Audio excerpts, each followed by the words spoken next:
아니면 주중에 내가 설교를 듣는데 어느 목사님이 이렇게 설교를 하시더라고요. 사랑하는 성도 여러분 하면서 이 톤으로 끝까지 가. 아, 이거 좋더라고요.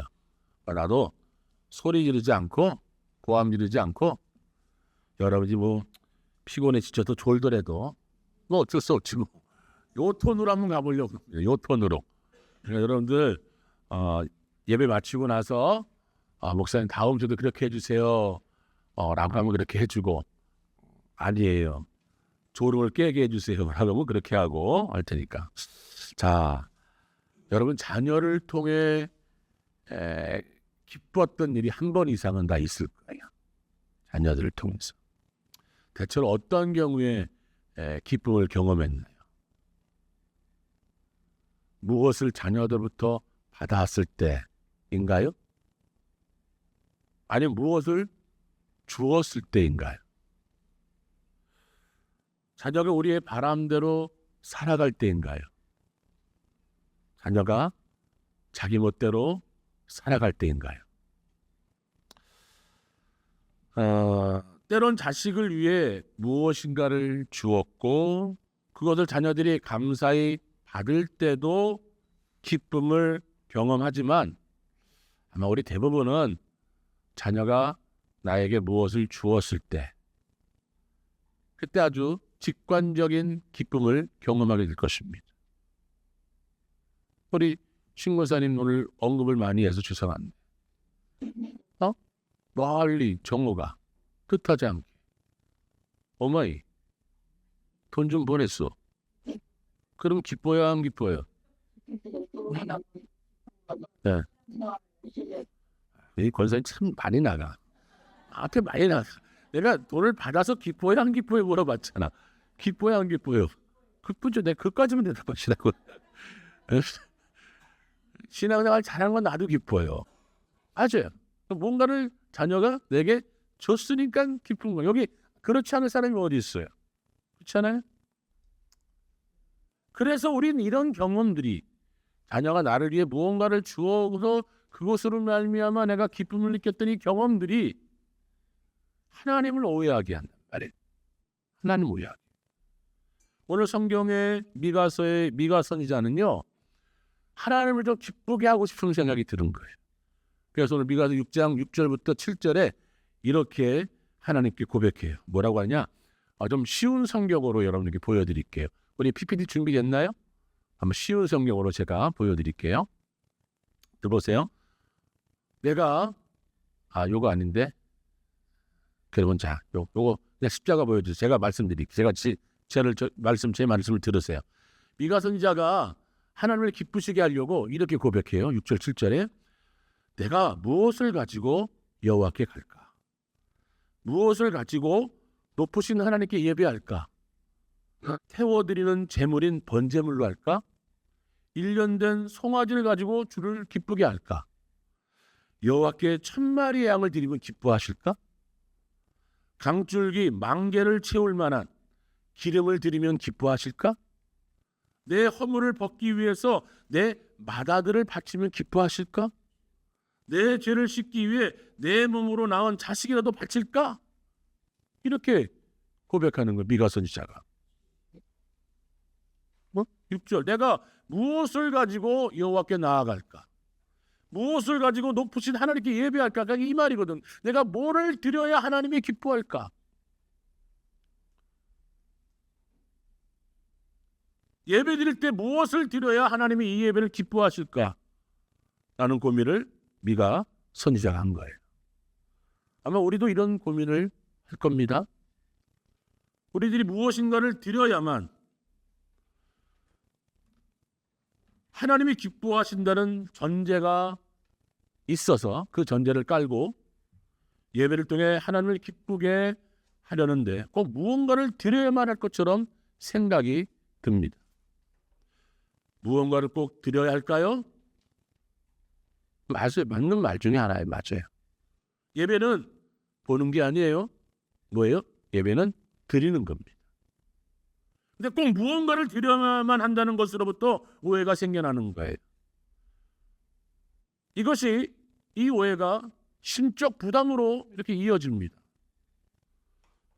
미가서 6장 7절과 6절과 7절에 보여주는 오해의 기도합니다. 뭐예요? 처음에는 번제물로 시작했다가 그 다음에 1년 된 송아지로, 그러다가 뭐예요? 1000마리의 양으로 10,000가지의 줄기를 채울 만한, 뭐죠? 강줄기 10,000개를 채울 만한 기름으로 점점 단위가 커지잖아요. 심지어는 뭐예요? 맏아들을 드릴까?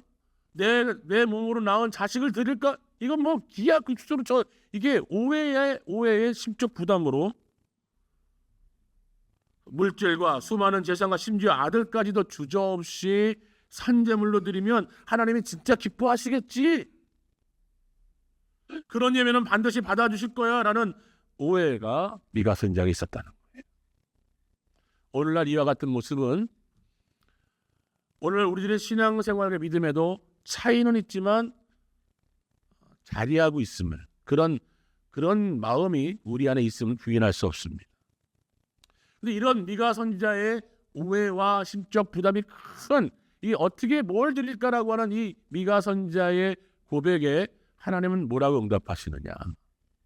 오늘 본문의 말씀 8절이에요. 요건 본문이 준비됐죠? 아까 우리 PPT에 나와 있던 거 우리 같이 한번 볼게요.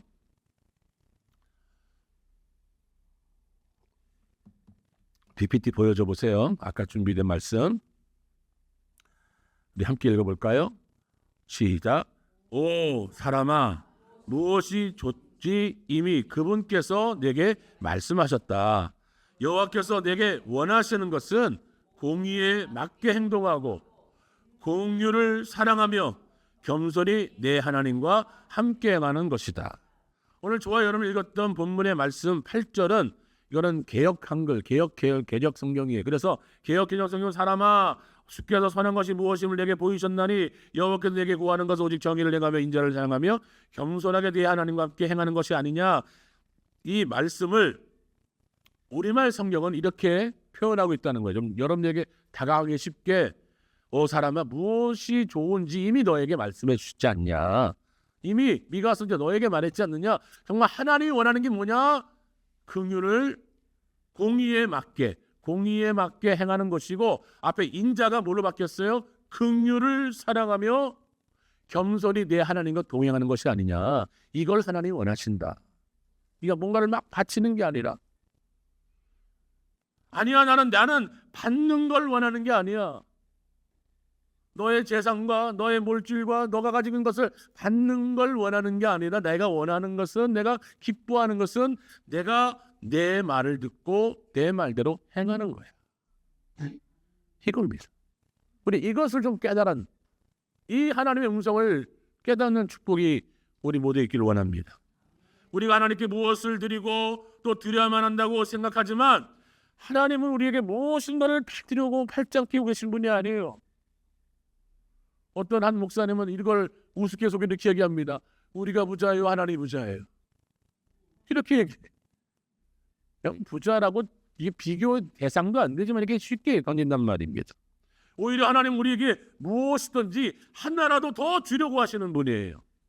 특히 우리가 어떻게 살아가야 하는지, 하나님 원하시는 하나님 무엇인지 알려주시는 분이에요. 이게 부모의 마음 아니겠습니까? 여러분 아까 우리 또 권사님에게 말씀드린, 권사님 오마이 내가 50만 원 보냈어. 그러면 우리 오마이는, 우리 신과사는 얼마를 보내? 100만 원 보내자. 그렇게 안 보낼 생각이 먹고 떨어질 생각이 없고. 이게 부모의 마음이란 말이에요. 10,000원을 받으면 아유 너 새끼 무슨 돈, 뭐 네가 무슨 돈이 있다고 하면서 내 쌈짓 좀 꺼내서 보태다 주는 게 뭐예요? 부모의 마음이에요. 하나님은 우리에게 받으려고 하는 게 아니라 주려고 하는 마음이에요. 어떻게 살아야 할지를 알려주고 싶은 거예요. 그 알려준 삶을 살아갈 때, 목소리가 또 높아진다. 알려준 삶을 살아갈 때에 하나님이 기뻐하시는 겁니다. 우리 이런 은혜를 좀 깨달았으면 좋겠어요. 네가 선지자에게 하신 말씀이 그것이에요. 여호와께서 내게 원하시는 것은 뭐라고요? 공의에 맞게 행하는 것, 긍휼을 사랑하는 것, 겸손히 하나님과 함께 하는 것. 이것입니다. 하나님이 원하는 삶이에요. 하나님이 기뻐하는 거예요. 이것을 행할 때, 이것을 실천하며 예배드릴 때 그러한 삶을, 그러한 예배를 하나님이 기뻐하십니다. 자, 그러면 먼저 하나님이 원하는 삶, 그 첫 번째 공의에 맞게 행하는 것이라고 하니, 공의에 맞게 행하는 게 뭐냐? 공의로우신 하나님의 마음과 눈으로 창조하신 세계를 바라보고 품으며 내가 할 수 있는 것을 감당한다는 의미예요. 그러니까 공의로우신 하나님의 마음과 눈으로 창조하신 세계를 내가 그것을 똑같이 바라보며 품으며 내가 할 수 있는 것을 행하며 살아가는 것, 그것이에요. 우리가 살고 있는 현대 사회, 오늘날 사회를 우리는 참 안타깝게 바라볼 수밖에 없습니다. 왜냐? 어쩔 수 없는 차이, 편차가 생깁니다. 생활에. 우리들의 삶의 각 가정마다 동일하지 않다는 얘기예요. 평등하지 않다는 얘기예요.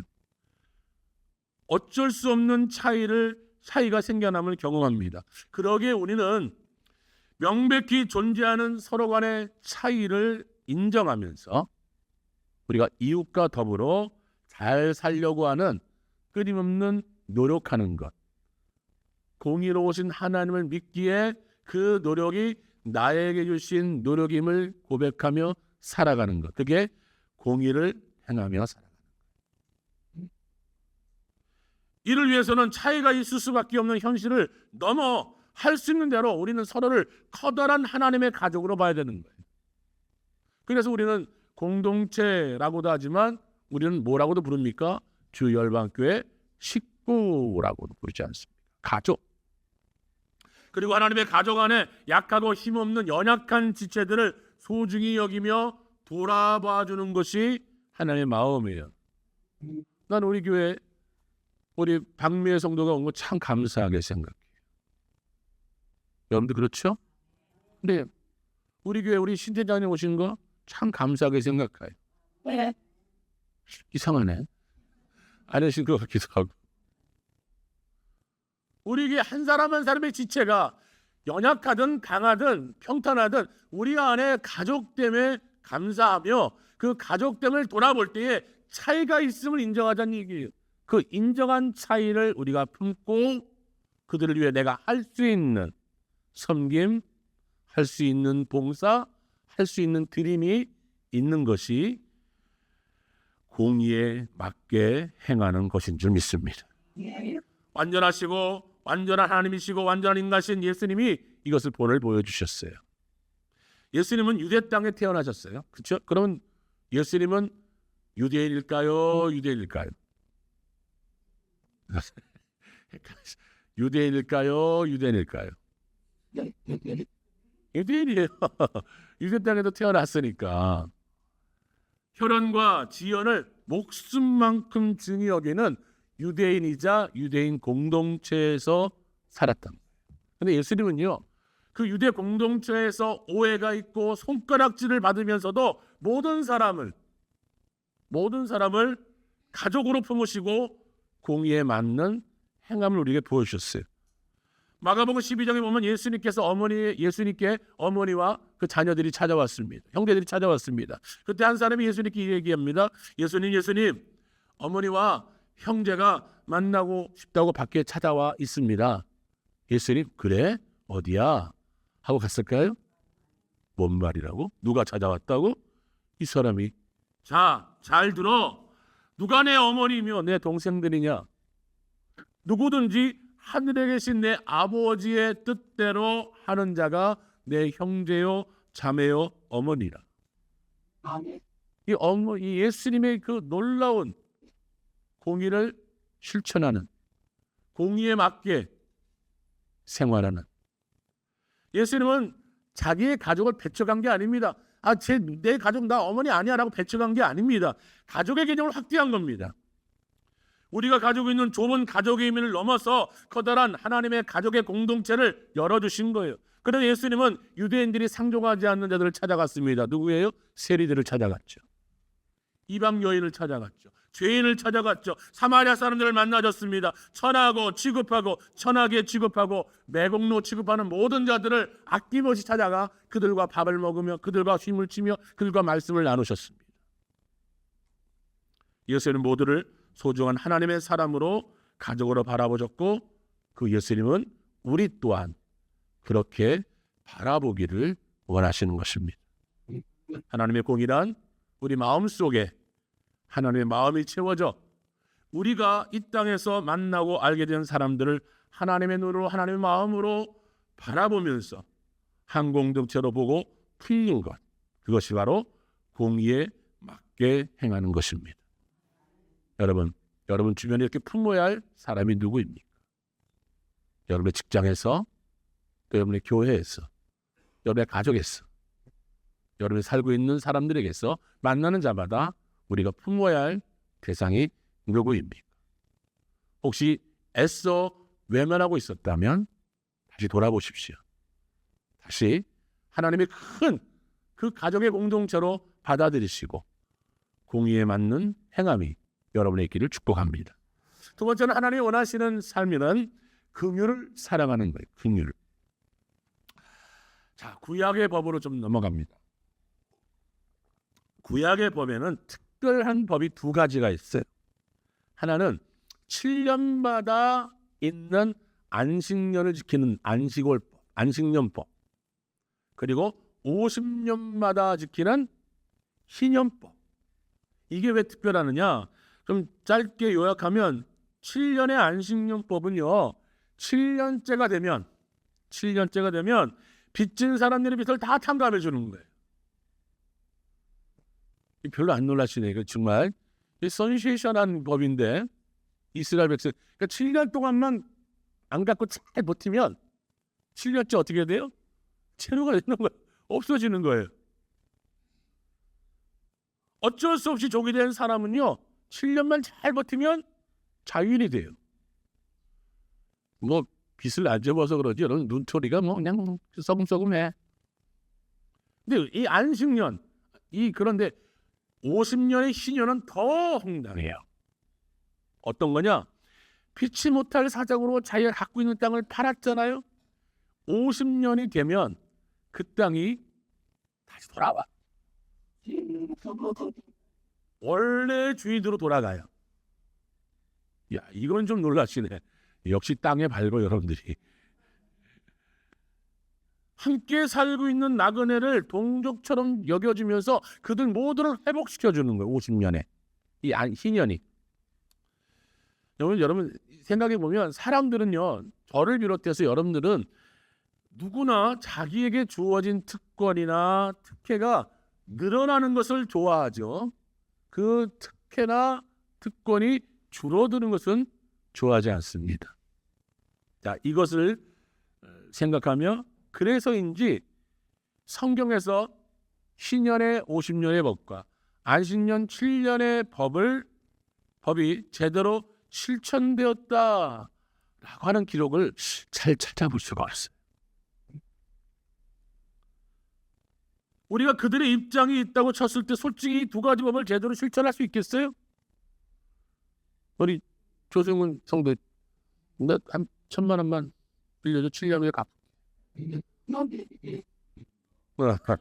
이 법을 알기 때문에 안 된다 그러는 거야. 이 법을 몰랐을 때는 목사님이 하시니까 빌려드릴게요.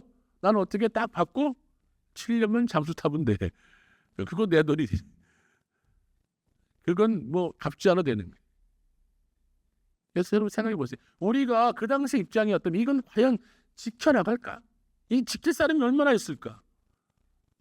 보통 율법에는요. 이 율법을 주고 이것을 어겼을 때의 벌을 얘기해 줘요. 그런데 안식년법과 희년법에 불순종했을 때 이걸 지키지 않았을 때 처벌하는 규정이 따로 언급되지 않습니다. 왜 그럴까요? 왜 하나님은 이토록 정말 큰 법인데 왜 이것에 대해서 어떤 규정도 두지 않았을까요?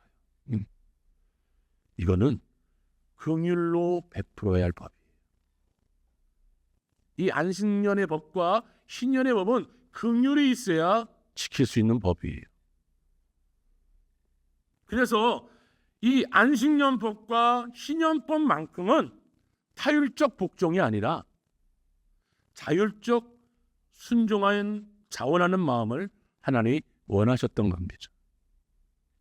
그래서 예수님이 3년 공생애를 시작하면서 회당에 내려가 첫 번째 설교했을 때 누가복음 4장 18절 19절 나오면 그게 나오는데 예수님이 처음 회당에서 강론하신 말씀이 이사야 61장인데 그것이 신년이에요.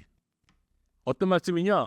주의 성령이 내게 임하셨으니 이는 가난한 자들에게 복음을 전하게 하시려고 내게 기름을 부으시고 나를 보내사 포로된 자에게 자유를, 눈먼 자에게 다시 보게 함을 전파하며 눌린 자를 자유롭게 하고 주의 은혜의 예를 전파하게 하려 하심이라.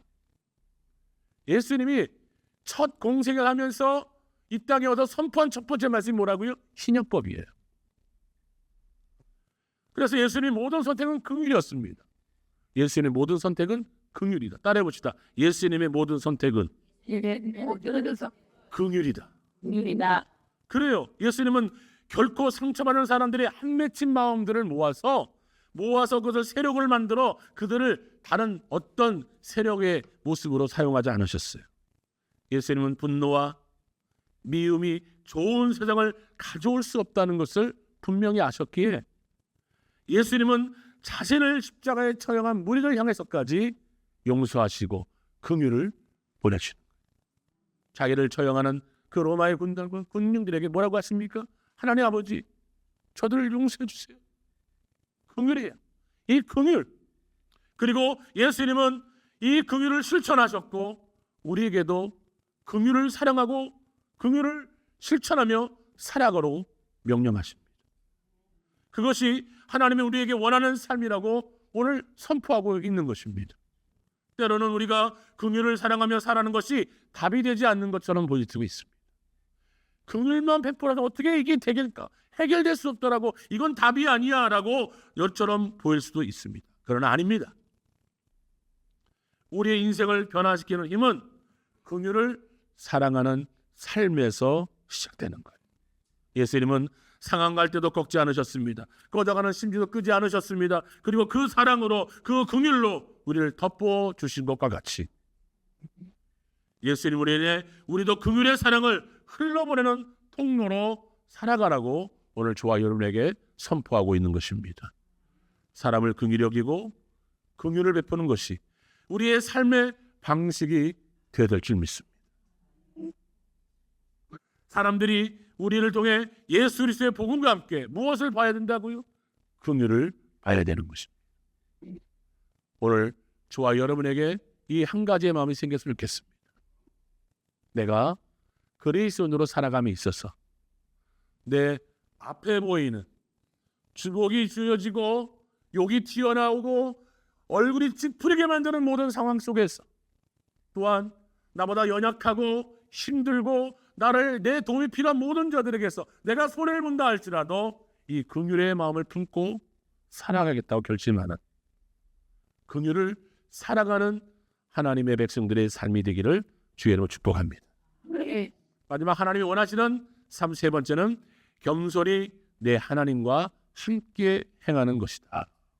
자, 이것은 겸손히 하나님과 함께라고 하는 것은 청지기의 마음이다라는 거예요. 청지기의 마음.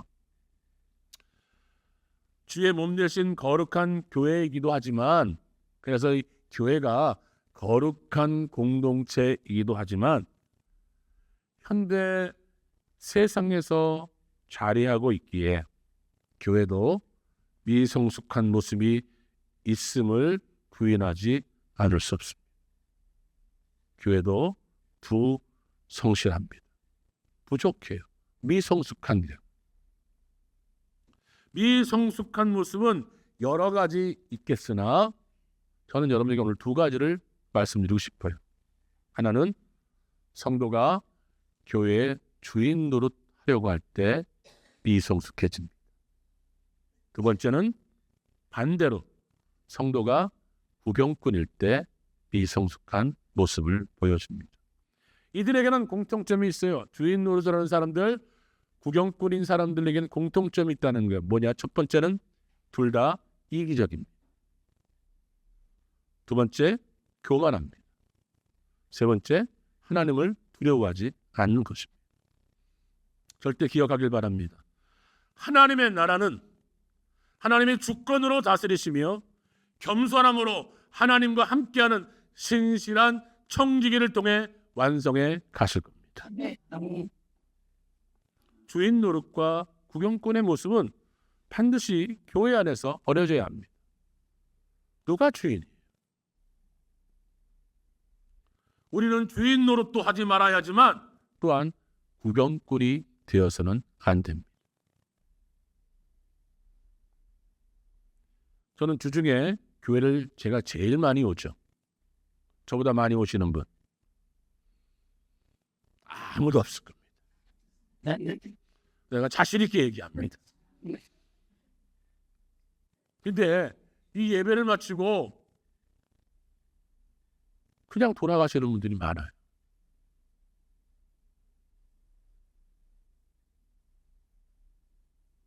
그리고 일주일 만에 오시는 거예요.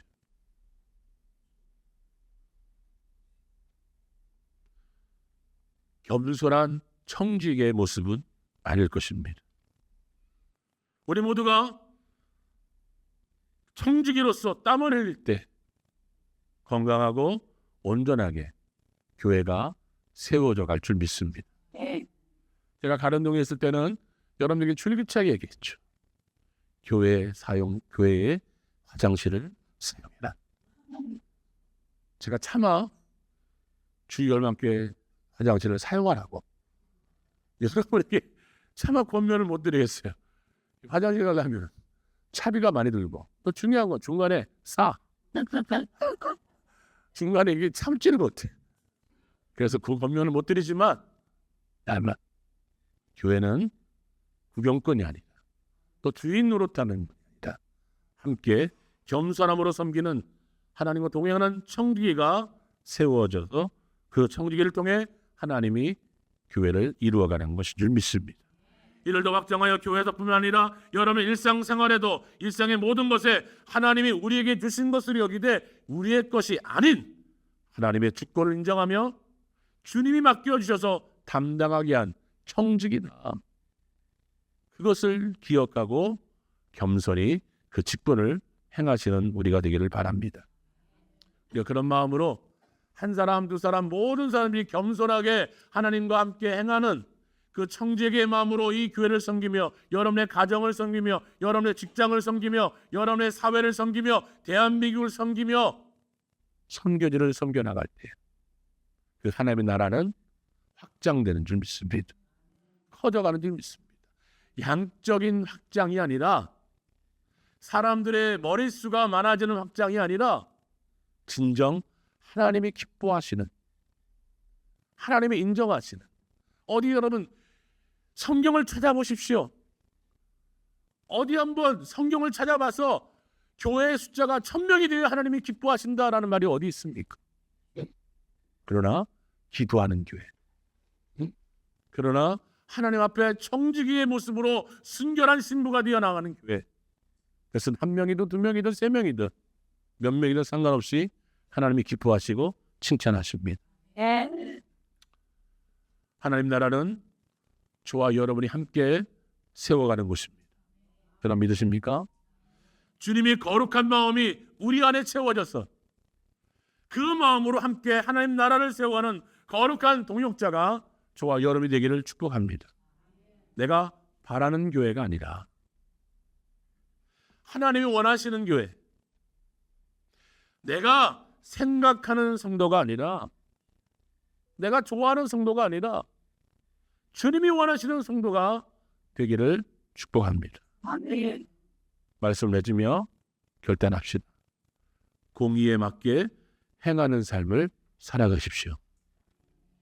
긍휼을 사랑하는 삶을 살아가십시오. 겸손히 하나님과 동행하는 아름답고 성숙한 마음의 청지기로 하나가 되어 주열방교회 어린이, 중고등부, 청년과 장년들이 다 되어지는 축복의 역사가 오늘부터 저와 여러분을 통해 시작되기를 주의 이름으로 축복합니다.